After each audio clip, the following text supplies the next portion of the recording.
congrès de la Société française d'études et traitement de la douleur, la SFETD, a largement évolué au cours des 3 dernières années. D'une part en termes de quantité, puisque nous avons observé un accroissement permanent du nombre de participants. Nous avons également assisté à une amélioration qualitative en matière de contenu du congrès, contenu scientifique notamment, avec une large ouverture sur l'international. Je dirais que par ailleurs, on a toujours réussi à garder l'intérêt pour l'ensemble des professionnels impliqués dans la douleur.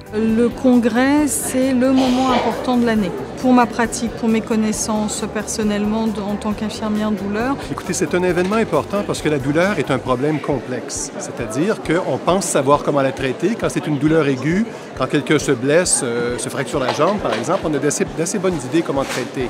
Mais la douleur chronique est extrêmement complexe et les patients sont très différents. Alors des événements comme celui-ci nous permettent d'avancer et de mieux comprendre le traitement de la douleur. Il est très important que tout le monde continue à avoir autant la foi de cette prise en charge parce qu'aujourd'hui la douleur ça représente approximativement 12,5 millions de personnes en France et qu'on estime encore à peu près à 3 millions de personnes qui ne sont pas reconnues encore dans un circuit de la douleur.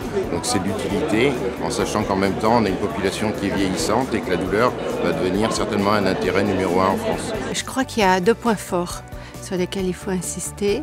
Le premier, c'est l'enrichissement. Nous avons eu énormément de conférences très variées avec des intervenants venant du monde entier et ça c'est nouveau depuis quelques années. Le deuxième point fort, c'est les échanges.